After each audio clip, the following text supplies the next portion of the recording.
ॐ वर्णानामर्थसङ्गानां रसानां छन्दसामपि मङ्गलानां च कर्तारो वन्दे वाणी विनायको।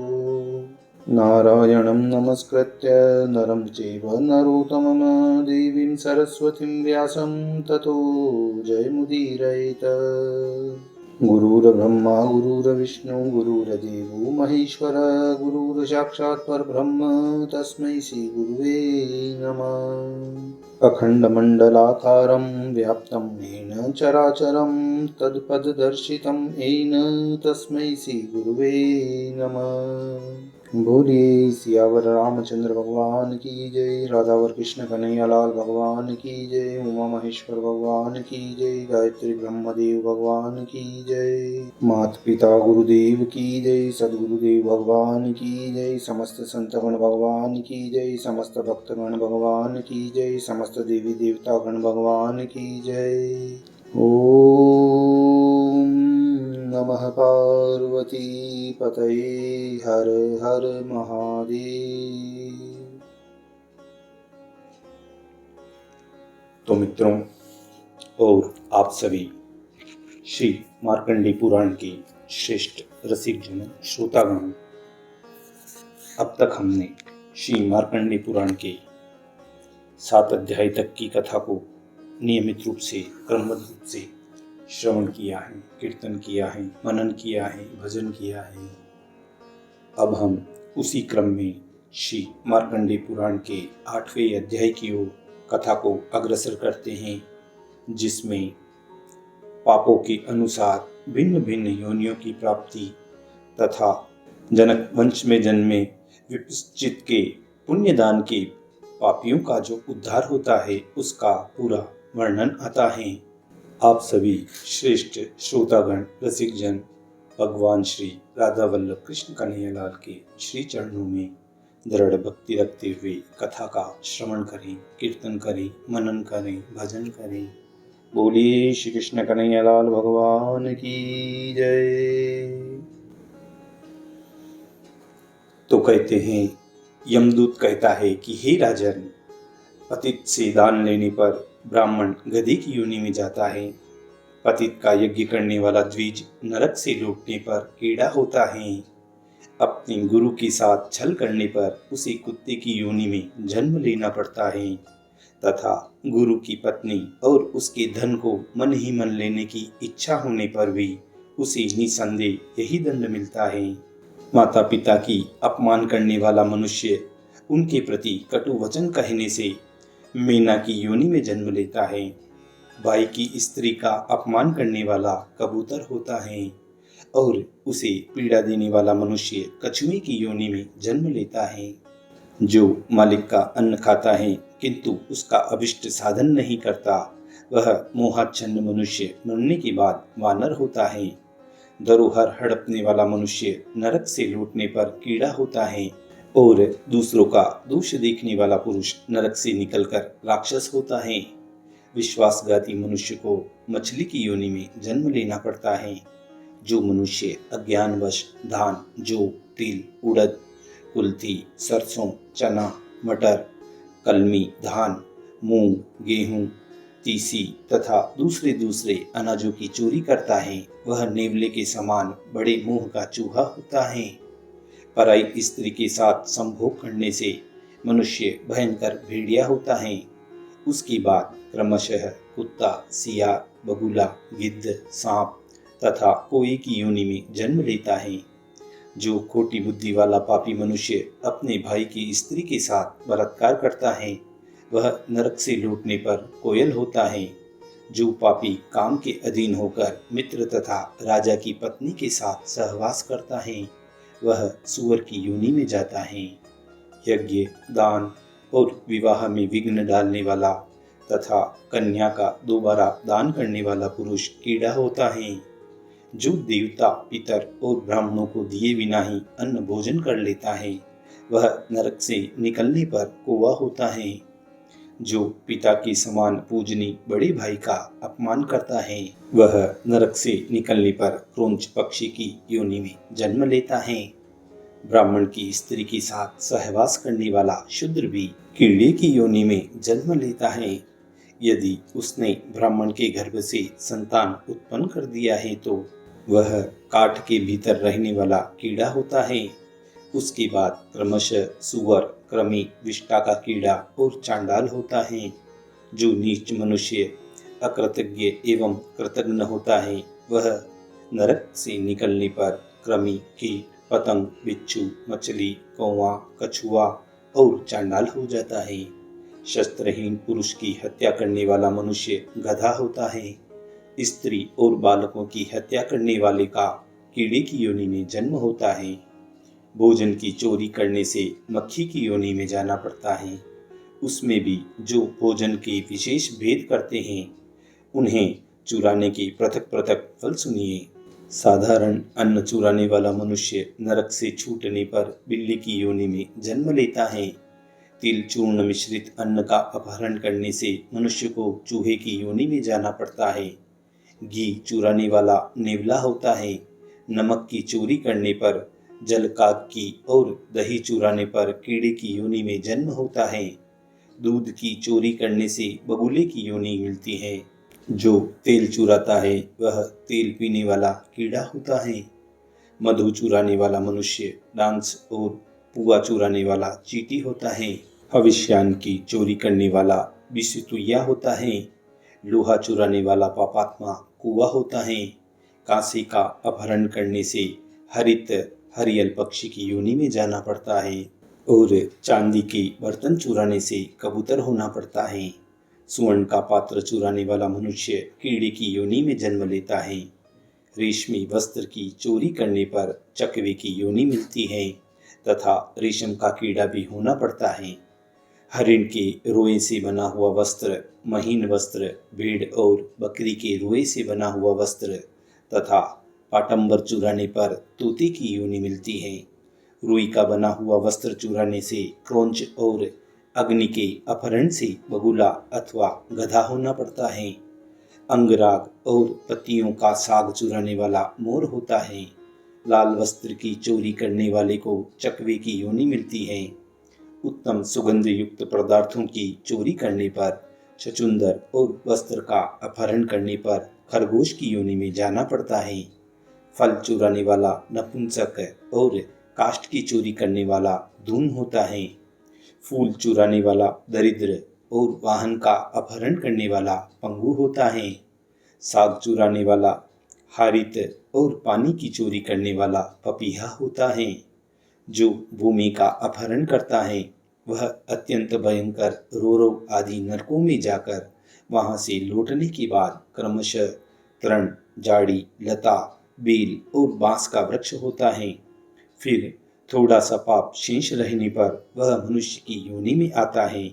जो बेल के अंडकोश का छेदन करता है वह नपुंसक होता है और इसी रूप में 21 जन्म बिताने के पश्चात वह क्रमशः कृमि, कीट, पतंग, पक्षी, जलचर, जीव तथा मृग होता है। इसके बाद बेल का शरीर धारण करने के बाद चांडाल और डोम आदि घृणित योनियों में जन्म लेता है। मनुष्य योनि में वह पंगु, अंधा, बहरा, कोढ़ी, राज्यशमा से पीड़ित तथा मुख, नेत्र एवं गुदा के रोगों से ग्रस्त रहता है। इतना ही नहीं, उसे मिर्गी का भी रोग होता है तथा वह शूद्र की योनि में जन्म लेता है। गाय और सोने की चोरी करने वालों की दुर्गति का भी यही क्रम होता है। गुरु को दक्षिणा न देकर उनकी विद्या का अपहरण करने वाले छात्र भी इसी गति को प्राप्त होते हैं। जो मनुष्य किसी दूसरे की स्त्री को लाकर दूसरे को दे देता है वह मूर्ख नरक की यातनाओं से छूटने पर नपुंसक होता है। जो मनुष्य अग्नि को प्रज्वलित किए बिना ही उसमें हवन करता है वह अजीर्णता के रोग से पीड़ित एवं मंदाग्नि की बीमारी से युक्त होता है। दूसरे की निंदा करना, कृतज्ञता, दूसरे की गुप्त भेद को खोलना, निष्ठुरता दिखाना, निर्दय होना, पराई स्त्री का सेवन करना, दूसरे का धन हड़प लेना, अपवित्र रहना, देवताओं की निंदा करना, शठतापूर्वक मनुष्यों को ठगना, कंजूसी करना, मनुष्यों के प्राण लेना तथा और भी जितने निषिद्ध कर्म हैं उनमें निरंतर प्रवृत्त रहना ये सब नरक भोग कर लौटे हुए मनुष्यों की पहचान है, ऐसा जानना चाहिए। जीवों पर दया करना, अच्छे वचन बोलना, परलोक के लिए पुण्य कर्म करना, सत्य बोलना, संपूर्ण भूतों के लिए हितकारक वचन कहना, वेद स्वतः सभी प्रमाण हैं। इसी दृष्टि रखना कि गुरु, देवता, ऋषि, सिद्ध और महात्माओं का सत्कार करना, साधु पुरुषों के संग में रहना, अच्छे कर्मों का अभ्यास करना, सबके प्रति मित्र भाव रखना तथा और भी जो उत्तम धर्म के संबंध रखने वाले कार्य हैं, वे सब स्वर्ग से लौटे हुए पुण्यात्मा पुरुषों के चिन्ह होते हैं, ऐसा विद्वान पुरुषों को समझना चाहिए। हे राजन, अपने अपने कर्मों का फल भोगने वाले पुण्यात्मा और पापियों से संबंध रखने वाली ये सब बातें मैंने आपको संक्षेप से कही है। अच्छा, अब आप आइए, अन्यत्र चलिए। इस समय यहाँ सब कुछ आपने देख लिया। इस प्रकार वह यमदूत उन महाराज को कहता है और फिर पुनः वह पुत्र उन पिता से कहता है। पुत्र कहता है कि हे पिताजी। तदंतर राजा विपश्चित यमदूत को आगे करके वहां से जाने को उद्यत हुए। यह देखकर यातना में पड़े हुए सभी मनुष्यों ने चिल्लाकर कहा कि हे महाराज, हम पर भी कृपा कीजिए, 2 घड़ी और ठहर जाइए। आपके शरीर को छूकर बहने वाली वायु हमारे चित्त को आनंद प्रदान करती है और समस्त शरीरों में जो संताप, वेदना और बाधाएं होती हैं, उनका नाश किए देती हैं। अतः हे नरश्रेष्ठ, हे महीपते, हम पर अवश्य आप कृपा कीजिए। उनकी यह बात सुनकर राजा ने यमदूत से पूछा कि मेरे रहने से इन्हें सभी पापियों को आनंद क्यों प्राप्त होता है? मैंने मृत्यु लोक में रहकर कौन सा महान पुण्य कर्म किया है जिससे इन लोगों पर आनंददायिनी वायु की वृष्टि हो रही है? इस बात को मुझे बताओ। तब वह यमदूत कहता है कि हे राजन, आपका यह शरीर पितरों, देवताओं, अतिथियों और भृत्यजनों से बचे हुए अन्न के सेवन से पुष्ट हुआ है तथा आपका मन भी इन्हीं की सेवा में संलग्न रहा है। इसीलिए आपके शरीर को छूकर बहने वाली वायु आनंददायिनी जान पड़ती है और इसके लगने से इन पापियों को नरक की यातना कष्ट नहीं पहुंचाती।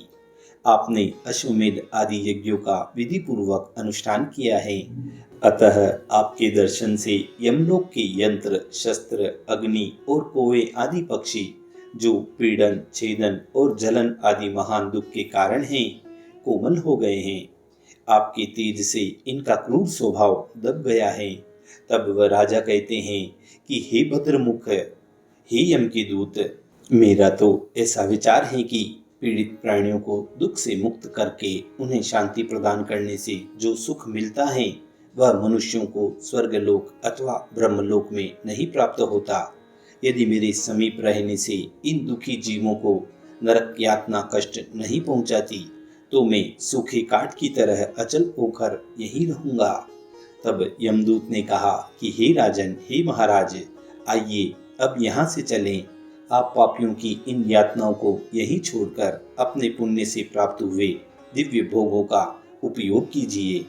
तब वह राजा बोले कि जब तक ये लोग अत्यंत दुखी रहेंगे तब तक तो मैं यहाँ से नहीं जाऊंगा, क्योंकि मेरे निकट रहने से इन नरकवासियों को सुख मिलता है। जो शरण में आने की इच्छा रखने वाले आतुर एवं पीड़ित मनुष्यों पर भले ही वह शत्रु पक्ष का क्यों न हो, कृपा नहीं करता, तो उस पुरुष के जीवन को धिक्कार है। जिसका मन संकट में पड़े हुए प्राणियों की रक्षा करने में नहीं लगता, उसके यज्ञ, दान और तप इहलोक और परलोक में भी कल्याण के साधन नहीं होते। जिसका हृदय बालक, वृद्ध तथा आतुर प्राणियों के प्रति कठोरता धारण करता है, मैं उसे मनुष्य नहीं मानता। वह तो निरा राक्षस है। माना कि इनके निकट रहने से अग्नि जनित संताप का कष्ट सहना होगा, नरक की भयानक दुर्गंध का भोग करना पड़ेगा, भूख प्यास का महान दुख जो मूर्छित कर देने वाला है मुझे भोगना पड़ेगा। तथापि इन दुखियों की रक्षा करने में जो सुख है उसे मैं स्वर्गीय सुख से भी अधिक बढ़कर मानता हूँ। यदि अकेले मेरे दुखी होने से बहुत से आर्त मनुष्यों को सुख प्राप्त होता है तो मुझे कौन सा सुख नहीं मिला। इसलिए हे दूत, अब तुम शीघ्र लौट जाओ, मैं अब यहीं रहूंगा। यमदूत ने कहा कि हे महाराज, ये धर्मराज और इंद्र आपकी लेने के लिए आए हैं, यहाँ से आपको अवश्य जाना है, अतः चले चलिए। तब धर्मराज बोले, हे राजन, तुमने मेरी भली भांति उपासना की है, अतः मैं तुम्हें स्वर्गलोक में लेने चलता हूँ। इस विमान पर चढ़कर चलो, विलंब न करो। तब राजा ने कहा कि हे धर्मराज, हे धर्म, यहाँ नरक में हजारों मनुष्य कष्ट भोगते हैं और मुझे लक्ष्य करके आर्त भाव से त्राही त्राही पुकार रहे हैं, इसलिए मैं यहाँ से नहीं जाऊंगा। हे देवराज, हे इंद्र और हे धर्म, यदि आप दोनों जानते हो कि मेरा पुण्य कितना है तो उसे बताने की कृपा करो।